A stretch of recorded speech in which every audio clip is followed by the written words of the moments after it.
आराम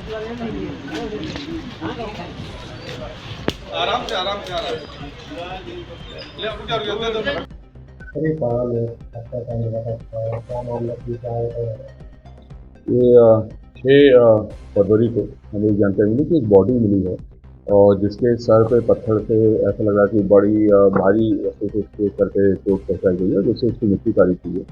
और कहीं ना कहीं उसका आइडेंटिटी छिपाने की को देखते हुए उसका मर्डर किया गया है, जिसके आधार पर तत्काल ही CSP ऋतु उपाध्याय की नेतृत्व में PI सिविल लाइन से होता और बाकी टीम एक्टिवेट हो गई थी और लगातार इसकी विवेचना की जा रही थी। इसमें सर्वप्रथम चैलेंज हमारे सामने 2-3 था। पहला था कि जो मृतक है उसकी पहचान कैसे होगी, क्योंकि पूरा उसका चेहरा पत्थर कुचलने की वजह से चेहरा स्पष्ट नहीं था।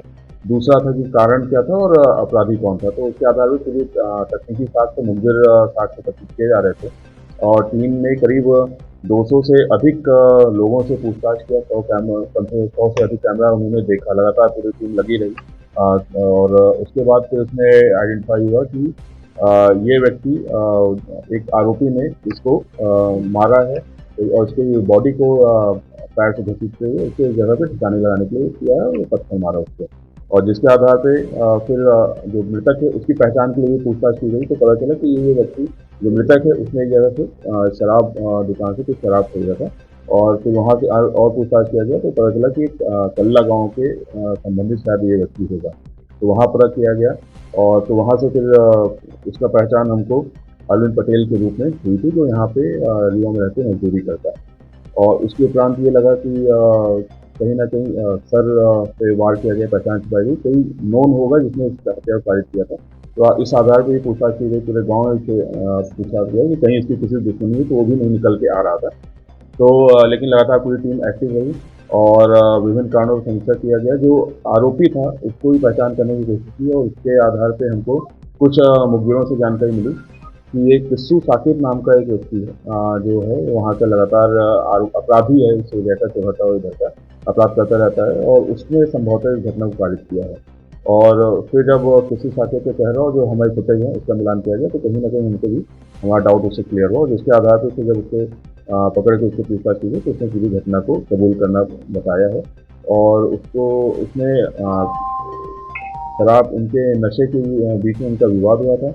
उसने कुछ उससे पैसे भी छीने थे जिसका जब विरोध किया था मृतक ने तो उसके ऊपर उसने पत्थर पटक दिया था और जिसके आधार पर उसकी मृत्यु हुई थी।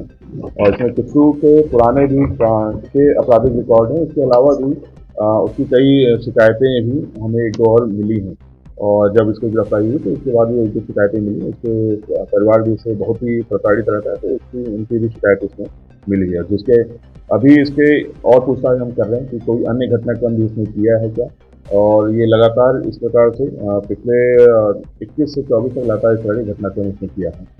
बहरहाल पूरी टीम ने बहुत ही मेहनत के साथ और सूझबूझ के साथ इस पूरे घटनाक्रम का खुलासा किया, क्योंकि इसमें न सिर्फ मृतक बल्कि आरोपी और घटना का कारण सभी इसमें अज्ञात थे। सर ये दोनों साथ में जोड़ते गए कितना इनका पहले से कुछ जान पहचान की नहीं, इनकी कोई जान पहचान नहीं थी और ये मृतक नशे की हालत में था और जो आरोपी है वो वहाँ पे घूम टहल रहा था। जो आरोपी को लगा कि इससे अगर हम कुछ पैसा वैसा ले लेंगे तो इसको पता भी नहीं चलेगा, तो वो पैसा वैसा निकाल रहा था, उसको लगा था, तभी मृतक ने उसका विरोध किया और फिर उसके बाद उनकी झूमाझटकी हुई। उसके बाद उस तरह से घटना कारित किया। निश्चित रूप से बहुत ही इम्पोर्टेंट केस था। इस तरह का घटना बहुत ही चैलेंजिंग होती है कि इसको सॉल्व करना कैसे। और पूरी टीम ने जो भी टेक्निकल साक्ष्य आए हैं, जो भी सभी चीज़ों का पता रसी में बहुत महत्वपूर्ण भूमिका सभी ने निभाई है, एक एक आरक्षक से लेकर सभी अधिकारियों ने, और पूरी टीम को इसके लिए पुरस्कृत किया जाएगा।